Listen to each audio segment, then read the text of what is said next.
E aí galerinha, tudo bem com você? Se você é fã inscrito no canal, então já clica no botão gostei aqui embaixo. E se é a sua primeira vez, não se esqueça de se inscrever apertando no botão vermelho.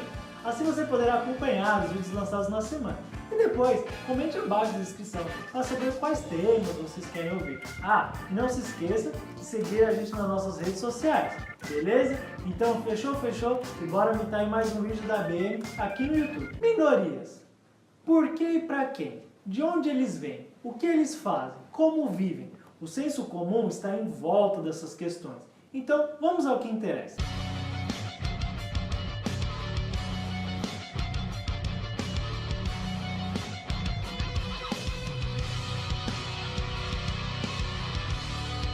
Para falarmos sobre minorias, é necessário uma análise do seu conceito, o que não é tão fácil assim. Para se ter uma ideia, até a ONU não conseguiu um conceito aceito por todos. Vale lembrar que a Declaração Universal não tratou particularmente dos direitos das minorias, de modo que o Pacto Internacional dos Direitos Civis e Políticos de 1966 veio a tratar sobre o tema, ainda assim sem fornecer uma definição de minoria, apenas exigindo respeito aos direitos dos grupos minoritários. Mas se você não sabe ou tem dúvidas sobre os direitos humanos, não deixe de assistir nosso último vídeo falando sobre o tema, porque vou acabar comentando ao decorrer. Mas calma, não precisa pausar esse vídeo. Vamos devagarzinho, aprendendo, e o link desse vídeo estará na descrição do vídeo aqui embaixo, beleza? Então vamos lá. Existem duas definições para caracterizar minorias. Isso quer dizer a concepção sociológica e antropológica. Na sociologia, o termo minoria normalmente é um conceito puramente quantitativo, ou seja, refere a um subgrupo de pessoas que ocupa menos da metade da população total e que dentro da sociedade ocupa uma posição privilegiada, neutra ou marginal. Já no aspecto antropológico, é visto como conteúdo qualitativo, referindo-se a subgrupos marginalizados, minimizados socialmente no contexto nacional, ou seja, inclusive sendo uma maioria em termos quantitativos.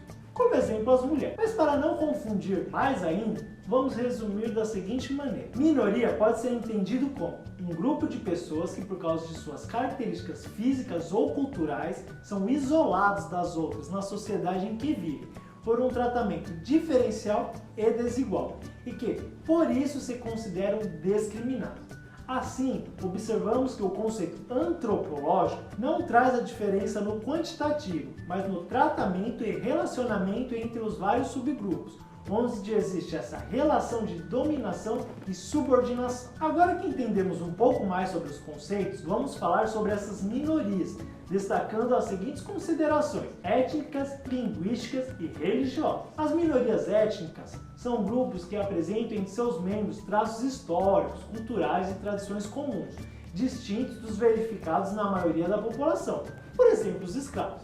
As minorias linguísticas já são aquelas que usam uma língua, independente de ser escrita, diferente da língua da maioria da população ou da adotada oficialmente pelo Estado, como exemplo os índios.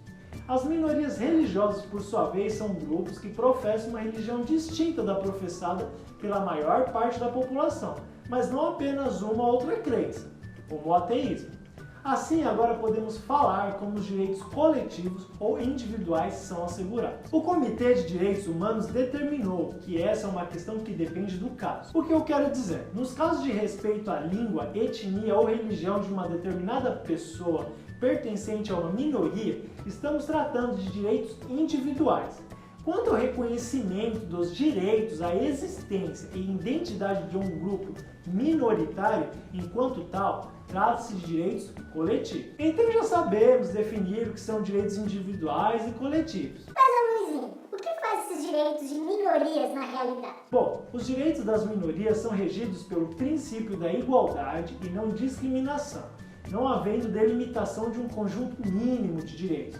Observa-se que além dos direitos comuns a todas as pessoas, como direito à vida, liberdade de expressão, direito de não ser submetido à tortura, entre outros, as minorias têm certos direitos básicos: direito à existência, direito à identidade e direito a medidas positivas, como exemplo, as cotas raciais. Agora selecionei alguns trechos de dois textos de órgãos internacionais que que reforçam em convenções os direitos das minorias. Declaração Universal dos Direitos Humanos. O artigo 2º diz que toda pessoa tem capacidade para gozar os direitos e as liberdades estabelecidas nessa declaração, sem distinção de qualquer espécie, seja de raça, cor, sexo, língua, religião, opinião política ou de outra natureza, origem nacional ou social, riqueza, nascimento ou de qualquer outra condição. Nesta declaração, percebe que os países se comprometem a promover, junto com as Nações Unidas, o respeito aos direitos e liberdades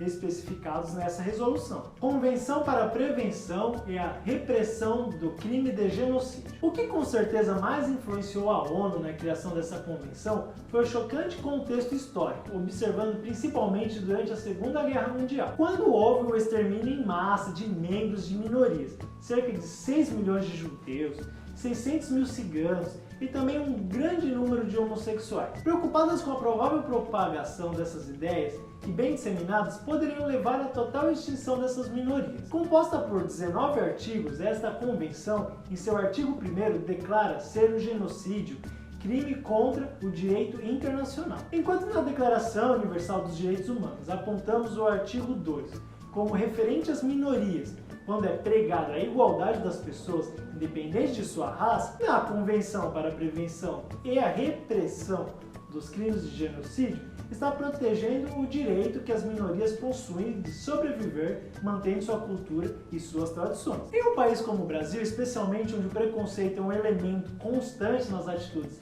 da maior parte da população, é necessária a conscientização da própria minoria de que seus direitos estão sendo violados. Enfim, mulheres, negros, pessoas LGBT, pessoas com necessidades especiais e qualquer um que não seja considerado normal padrão pode até ter o dobro de pessoas em quantidade no mundo, mas continua sendo um grupo minoritário, porque não tem o mesmo poder e status sociais. Mesmo tendo em vista todas essas dificuldades enfrentadas pelas minorias étnicas, linguísticas e religiosas e as barreiras impostas à modificação dessa situação, percebe-se a intensa luta desses grupos pela sua sobrevivência e pela sua manutenção de seus costumes.